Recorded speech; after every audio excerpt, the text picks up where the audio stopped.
చట్టం తన పని తాను చేసుకుపోతుంటే అడ్డుకుంటే ఏమవుతుంది? బాధ్యత గల ప్రభుత్వ అధికారులనే బెదిరిస్తే పరిణామాలు ఎలా ఉంటాయి? బాపట్ల జిల్లా చోటుపురంలో జరిగిన ఈ హై డ్రామా వెనుక ఉన్న అసలు కథ ఏంటి? కిలాడిలా కరెంటు దొంగతనానికి పాల్పడమే కాకుండా అడిగిన అధికారులపైనే ఎదురుదాడికి దిగినటువంటి ఆ కేటుగల ప్లాన్ ఏంటి? ఒకవైపు ప్రభుత్వం వందల యూనిట్ల విద్యుత్తు ఉచితంగా ఇస్తుంటే ఆ వెసులుబాటును అడ్డం పెట్టుకొని ఇక నెట్వర్క్ మొత్తం కూడా దోచేసినటువంటి ఆ నమ్మక ద్రోహులు ఎవరు? చోటుపురం గ్రామస్తులు విజిలెన్స్ టీం పైనే అట్రాసిటీ అస్త్రం ప్రయోగించాలని ఎందుకు చూశారు? కళ్ళు కప్పి విద్యుత్ చౌర్యం చేస్తున్న ఆ 66 మంది గుట్టు ఎలా రట్టయింది? బాపట్ల డివిజన్ అధికారుల మెరుపుదాడుల్లో బయటపడ్డ షాకింగ్ నిజాలేంటో ఇప్పుడు తెలుసుకుందాం.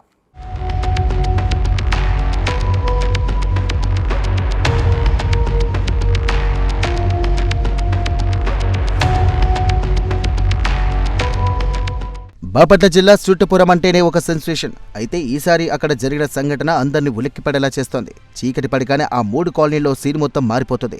ప్రభుత్వ కళ్లకు గంతలు కడుతూ కరెంటు వైర్లతో కిలాడి వేషాలు వేస్తున్నారు కొందరు అక్రమార్కులు. నిశ్శబ్దంగా సాగిపోతున్న ఈ విద్యుత్ చౌర్యంపై పక్కా ఇన్ఫర్మేషన్ అందుకున్న విజిలెన్స్ ఈఈ భాస్కర్ రావు తన టీంతో రంగంలోకి దిగారు. ఎవరు ఊహించని విధంగా బాపట్ల డివిజన్ విజిలెన్స్ అధికారులు చోటుపురం, వెదుళ్లపల్లి గ్రామాల్లో మెరుపు దాడులు నిర్వహించారు. ఈ సర్ప్రైజ్ రైడ్లో అధికారులకు కనిపించిన దృశ్యాలు మైండ్ బ్లాక్ చేశాయి. మీటర్లు లేకుండానే డైరెక్ట్గా విద్యుత్ లైన్ల నుండి కనెక్షన్లు తీసుకోవడం కూడా గమనించారు. ఒక్కరు కాదు, ఇద్దరు కాదు, ఏకంగా 66 మంది పక్కా ప్లాన్తో విద్యుత్ దొంగతనానికి పాల్పడుతున్నట్టుగా అధికారులు గుర్తించారు. ప్రభుత్వ నిబంధనల ప్రకారం కొన్ని వర్గాలకు 150 నుండి 200 యూనిట్ల వరకు విద్యుత్ ఉచితంగా లభిస్తుంది. కానీ ఆ పరిమితి దాటిపోయినటువంటి ₹1 బిల్లు కట్టకుండా కరెంటు వాడేస్తున్న వీరు ఇక వాటి తీరుపై అధికారులు సీరియస్ అయ్యారు. ప్రతి ఇంట్లో జరుగుతున్నటువంటి ఈ అక్రమ తంతును చూసి విజిలెన్స్ అధికారులు షాక్ గురయ్యారు.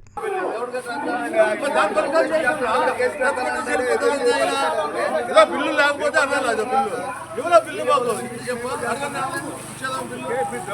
కేసు పెట్టండి. మేము కూడా కేసు పెడతాం. మీ మీద అస్టెంట్ కాదు, వచ్చేది రాత్రే జరిగింది. పెట్టండి, మేము కూడా కేసు పెడతాం. నేను ఇంటికి వచ్చేటప్పటికి తీసేసే రాత్రి 4000 బిల్లు అన్నారు. రెసిప్ట్ లేదు, ఏమీ లేదు. పోయిన నెలలో డూప్లికేట్ బిల్లు అంటే తీసుకొచ్చి నెంబర్ రాసుకుని ఈ రోజు 4000 ఇట్లాగా మైనస్ అయింది సార్. ఇంతకు ముందు మామూలుగా వస్తా ఉండేది 5000, 10,000. మందికి వెళ్ళామండి ఆఫీస్ కాడికి బిల్లులు ఈ విధంగా వచ్చిందని సమాధానం చెప్పారా? అందుకే మైనస్ ఏమండి ఈ రోజు ఈ ఊళ్ళోకి వచ్చి ఇంతమంది వచ్చి అన్నం వేరండి గురుగారు, అన్నం వేరు, ఆర్డర్ వేరు, ఆర్డర్ వేరు, ఆర్డర్ వేరు అండి, కాగితం వేరు,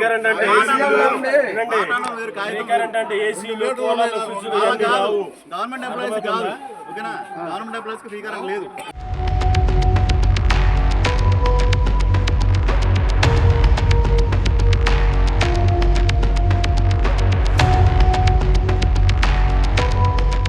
అయితే అసలు సినిమా తనిఖీల సమయంలో మొదలైంది. తప్పు చేసిన వారు తలదించుకోవాల్సింది పోయి అధికారులను ఎదురు ప్రశ్నించడం మొదలుపెట్టారు. విజిలెన్స్ టీం కేసు నమోదు చేసేందుకు సిద్ధమవగా గ్రామంలోని కొందరు వ్యక్తులు దౌర్జన్యానికి దిగారు. అధికారులను చుట్టుముట్టి విధులకు ఆటంకం కలిగించే ప్రయత్నం కూడా చేశారు.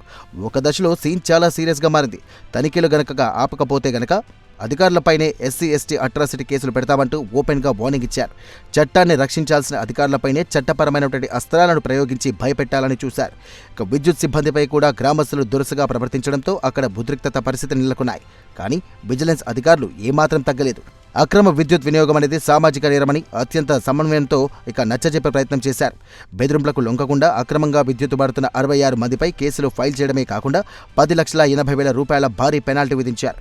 అధికారులపై దౌర్జన్యం చేసిన వారిపై స్థానిక పోలీస్ స్టేషన్లో ఫిర్యాదు చేయడంతో పోలీసులు రంగప్రవేశం చేశారు. చట్టాన్ని ఎవరు చుట్టం చేసుకోలేరని అధికారులు ఈ ఆపరేషన్తో నిరూపించారు.